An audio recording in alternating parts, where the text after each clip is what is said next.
Greetings everyone, and welcome back to another episode of Fanfic Read-Through. I am Tsubaki94 and I will be reading to you my Dana Phantom fanfic. If you are new to this, I suggest you go back to the first episode and start listening from there. These stories are connected and build up on each other.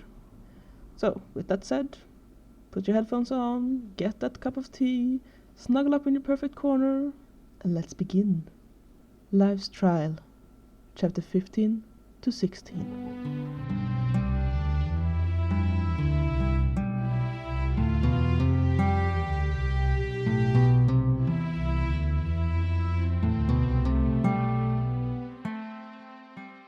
Good God, Danny, what happened to you? Mrs. Oswald exclaimed, seeing Danny's right eye as he got into the car. Dodgeball, said Danny, putting on his seatbelt. He had gotten a black eye, the same color as a galaxy painting, heavy on the purple and green. Mrs. Tesla had called a halt to the game, where Danny hit the floor, and after seeing the damage, she had sent him to the nurse's office. He hadn't gone to the nurse's office. Instead, Danny had showered, put on a t-shirt and jeans, and created a snowball in the palm of his hand that he had pressed against his right eye, while waiting in the school library for the next class. Dodgeball? Asked Mrs. Oswald, disbelief in her voice. Nodding, Danny turned to look out the window. How do you get a black eye from soft rubber balls? Shrugging, Danny didn't mention that it had been normal handball balls they'd been using, and not some soft rubber balls. Paint's an excellent motivator, was Mrs. Tesla's excuse whenever anyone complained. Danny watched as they passed Sam and Tucker on their way to visit Valerie, waving at him. He waved back. 45 minutes later, Mrs. Oswald parked her car in front of the Wishing Hills social worker's office building. She escorted Danny into the office building, and after stopping at the reception desk, they waited till a woman dressed in a red suit, high red heels, and with curly red hair that flowed over her left shoulder told Danny to come with her. Penelope Art, the redhead said, showing Danny into a small office with a desk, coffee brewer, a couch and 2 easy chairs placed around a low coffee table. Please, have a seat. You want some tea or coffee? She asked, pointing for Danny to sit down on the couch. Coffee, said Danny, shivering in the cold room. Is there a reason why it's so cold in here? He asked, walking over to sit on the couch. I'm sorry, it's an old building. I've asked the janitor to fix it, but he got his hands full at the moment. I hope it's not bothering you, Dr. Art said, making 2 cups of coffee. Sitting cross-legged on the couch, Danny picked up his homework and only looked up from it when Dr. Art handed him his coffee. She tried to have a conversation with him, but to her annoyance found that the conversation was one-sided. Danny had already decided that morning that he wasn't going to speak to a psychiatrist he didn't know and didn't trust. Doing his homework seemed like the best option, seeing as he couldn't get to the library. After an hour had passed without a word from Danny, Dr. Art sighed and called an end to the session. Danny was quick to pack his bag. Shaking the redhead's hand, he walked out the door, shivering from the cold. Mrs. Oswald was still sitting in the waiting room when Danny walked out of Dr. Art's office, rubbing his hands together to get them warm again. How did it go? She asked, smiling and nodding to the shrink. Well, I guess, said Danny, and they walked towards the stairs. I'm heading to the library, if that's all right. There's some schoolwork I need to do. Walking out in the light rain, Mrs. Oswald sighed. It's fine. Just be home by 7 p.m. Shaking his watch, Danny sighed.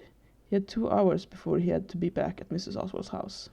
Set an alarm this time, so you don't forget, she said, walking towards her car. I will, answered Danny, with no intention of setting an alarm. He walked along the street, heading towards the library, until Mrs. Oswald had passed him in her car. Ducking into an alley, he changed and flew to the library instead. Come on, it would be really great if you could just let me peek at it, said Dash, now sitting opposite Danny. Not comfortable with the closeness of his bully and now study buddy, Danny had pulled his things as close to himself as he could. No, Dash, that would be cheating, he growled back, holding on to his notes. If this is about the black eye, I'm sorry, okay? It was dodgeball after all. Dash tried to get a grip on Danny's notebook and pull it out of his hands. What Dash hadn't anticipated was that Danny's grip was a lot stronger than his. You can write your own book review without looking at my notes, Danny growled, yanking his notebook out of Dash's hands. And it has nothing to do with the black eye. I've had worse from you. Putting away his things in his bag, Danny tried to leave, but Dash got up and blocked Danny's way. Really? I thought you were better than this. Your sister always let me read her old book reviews, said Dash, trying to grab Danny's bag. My sister bragged about her A+ whenever she let you read them. She used them as an example of how a book review should look, said Danny, trying to sidestep Dash. You've read the book. It isn't that hard to summarize the story and give an opinion. Blocking Danny again, Dash lifted his chin. Easy for you to say. I don't have time. I have football practice every other afternoon, and I have to make up for the time I missed when you broke my ribs. A stab of guilt made Danny twitch. You should have done the review when you had the time then, he said, but some of the annoyance had left him. And then something hit him. Unless you want to read my text because you haven't read the book yet? A nerve twitched at the corner of Dash's eyes. That's it. You haven't read the book and is trying to bully me into giving you my review. Dash lunged out with a hand, gripping the front of Danny's t-shirt. If I was bullying you, I would beat you up right here and take that stupid notebook from you. Dash snarled, his face too close to Danny's. And here I thought you were actually trying to change. What stopped you beating on me in school? Was it because you almost killed me? Or did my sister's words hit a nerve? Asked Danny, trying not to smell the garlic on Dash's breath. Dash snarled, showing his white teeth. Why would I want to change? I'm the most popular guy at school. What your sister said meant nothing. You hear that, freak? Nothing. Dash let go of Danny and shoved him back. Gripping the back of a chair to keep himself from falling over, Danny glared at Dash, wondering how much more football practice he could make him miss. Straightening, Danny felt his knees bend as he ready to strike back. But strike back what? Dash wasn't moving to shove Danny again. He wasn't trying to hit him. He had actually apologized for the black eye. A taste of smoked barbecue made Danny close his eyes and count backwards from 100, breathing slowly. There was no reason to get angry. No reason to start a fight or scare the crap out of Dash. Sure, it would be fun to scare Dash shitless again. He might even get some much needed energy from it. And it would be wrong. What's wrong, Freakton? You scared I hit you or something? Dash asked, punching Danny lightly. If you let me read your review, I promise I won't hit you. Shaking his head, Danny looked up at Dash.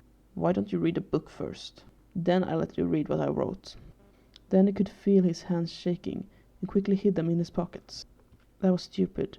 Now it would take him precious time to get them up if Dash decided to start punching him.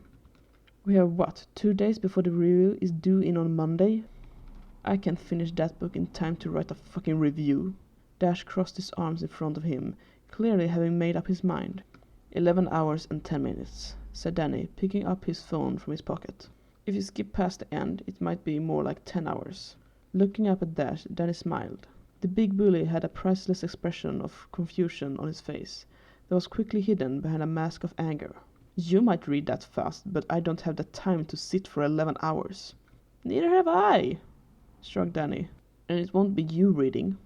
Dash looked at Danny as if he was talking in some other language. Sighing, Danny showed Dash the app on his phone.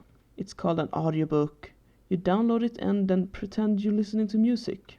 A lot of people use it, he explained, feeling like he was talking to a 6-year-old and not a 16-year-old high school student. Dash made a face.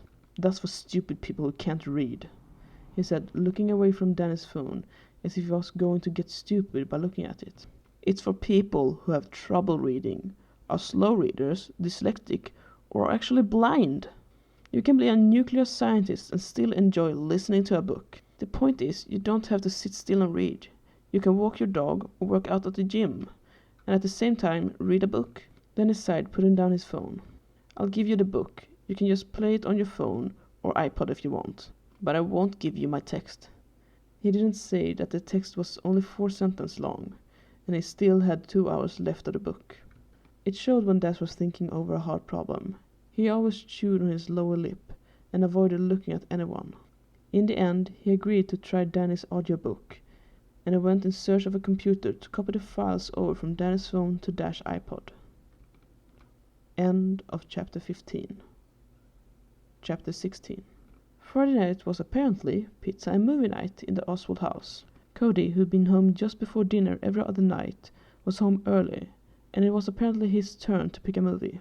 Then he yawned when he picked The Lord of the Rings, earning him a cold glare from the younger teenager. What, don't you like it? asked Cody, getting a slice of pizza. I saw it last weekend. I saw all of the movies with my friends, answered Danny, getting a second slice of pizza. A moment later, he regretted speaking up. Trying to be fair and understanding, Mrs. Oswald insisted that they watch another movie. Cody, understandably, got angry and started to shout and complain, earning himself an ear-boxing from his mom before being sent to his room. Turning to Danny, she sighed. Do you have a movie you want to watch? She asked, trying to sound calm, but clearly still angry. Shaking his head, Danny looked at his cousin, who shrugged. Why don't you pick a movie, Mrs. O? I'm up for anything, she said between large bites of pizza. They ended up watching The Holiday. Danny wasn't that interested in the movie and fell asleep halfway through it. His nightmare returned as soon as he was asleep. Pink lights flashed past him and people screamed out in pain. He was never fast enough to save anyone. He couldn't even raise his voice loud enough to warn them. A woman lay dead in the alley, covered in blood, her guts spilling out over Danny's white boots. Straightening, he turned around and sheathed the gleaming cane sword, wiping his blood-stained hands on the side of his pants. Someone shouted at him. Turning around, he stared at the mirror image of himself, black hair flowing in the wind, eyes piercing blue, and blood running down his jaw. The mirror image bent down over the dead woman, tears running down his chin. Glaring up, he shouted at himself to look at his work, to look at who he had killed. Then he did. The woman was young, thin, dressed in black and purple. His eyes moved over the woman's face. Round cheeks, black lipstick, purple eyeshadow, and black hair cut at the chin. Sam. Jerking awake, Danny looked around the living room. He was still on the couch, Daniel leaning against him, a blanket covering them both. The movie was over, and Mrs. Oswald was taking out the dishes. Did I wake you? She asked, seeing Danny look around the room nervously. Scratching at his eyes, Danny shook his head. No. You need any help? He asked, pushing off the blanket, at the same time making sure not to wake Danielle. I've got this, she said, piling up all the plates and glasses on one arm. Can you get Danielle up to her room for me? She asked. Nodding, Danny turned to his cousin, and to Mrs. Oswald's surprise, lifted her up in his arms without the girl waking. Shifting his grip on Danielle, Danny carried her up the stairs to her bedroom and laid her down on top of the bed covers. Covering her up with a blanket, Danny was about to leave when something outside the window caught his attention. Walking around the bed, Danny looked out the window, narrowing his eyes to see anything. After 10 minutes of intense staring, he decided that it had just been his imagination, and left the room, carefully closing the door behind him. Saying good night to Mrs. Oswald, Danny made up his bed, making it look like he was sleeping in it, before transforming and facing out through the outer wall. Looking back at the house, he could see lights coming from Cody's room, as well as the glow coming from the kitchen. Getting his phone out, Danny started the speaking chat, and was immediately bombarded with Tucker shouting, No, get up! You need to jump! Hold space! Fuck, shit! Am I disturbing something? Asked Danny, hearing someone else shouting in the background. Wait, hold on a second. There was the sound of the mic moving, and then Tucker's voice came much clearer through Danny's headphones. Yo man, you up for some epic adventuring? Nah, afraid not. Patrols, he yawned. Are you and Sam playing? There was a pause that lasted a bit too long. I'm teaching Valerie Doom, actually, he said. Do you need me to help you patrol? It's fine. I can check if Sam got time, he answered, wondering when Valerie and Tucker had gotten so close that he freely gave up his gaming time to teach her. Great, see you around then, said Tucker, a bit too eager to end the conversation. Sure thing, said Danny, switching chat room so that he and Sam would be the only ones speaking. Waiting for Sam to see that he was online, Danny watched the lit-up skyline of Wishing Hill. His eyes landed on a tall building and a figure standing atop it. More accurately, the shadow flowing away from a person standing on the edge of the building. Shivering, Danny debated flying after the shadow when the person on the building suddenly jumped. He didn't think, he only reacted. Unlike the time he caught Valerie, he caught the guy much easier. Getting an arm around him, he slowed the descent, slowly enough that the person wouldn't get hurt, but fast enough that it didn't hit the ground. Carrying the jumper back to the top of the building, Danny let go of him at the foot of the roof, fuming with anger. But he wasn't the only one angry. The teenager who had just jumped got up on his feet, furious. The hell did you catch me for? He shouted at Danny. Crossing his arms, Danny glared down at the teenager. He was lean, wore an old winter jacket over an old t-shirt and jeans. Danny could see old scars on his hands, as well on the side of his head, almost hidden under his short hair. "Why the hell did you jump?" asked Danny, barely able to contain his own anger. "To end it! Why do you think I jumped? Who asked you to save me?" He growled back, making Danny taste the teen's anger, as well as his despair. "'Cause if you wanted to kill yourself, you should have taken a taller building and made sure to go head first," answered Danny in a cold tone. "What do you know of it? You're just a ghost. You can fly." He pointed at Danny's tail. He hadn't thought about it when he turned his legs into a tail, speeding after the falling teenager. Changing the tail back into his legs, Danny landed on the roof in front of the teenager. "Yeah, I can fly, but that doesn't change my argument. Why do you want to kill yourself?" "Everyone is better off without me," he cried, tears welling up in his eyes. "There's nothing left for me. I'm better off gone." Biting his lips, Danny forced himself to stay calm and think like his sister. "Gone and dead are two different things," he said, trying to remember what Jazz had told him. The teenager glared at Danny, his hands balling up into fists. "Take it for someone who knows. Life is a lot better than death." "And you know that because you're a ghost. What do you know about life? What do you know about me?" He swung his fist at Danny, who went intangible, letting the punch go through him. "I know nothing about you, but I know that people will never be better off because someone committed suicide." He looked at the lit-up building around them. "Tell me why you want to die, and I promise the next time you jump, I won't catch you." He glanced at the teenager, who was shivering in the cold. "Let me help." End of chapter 16.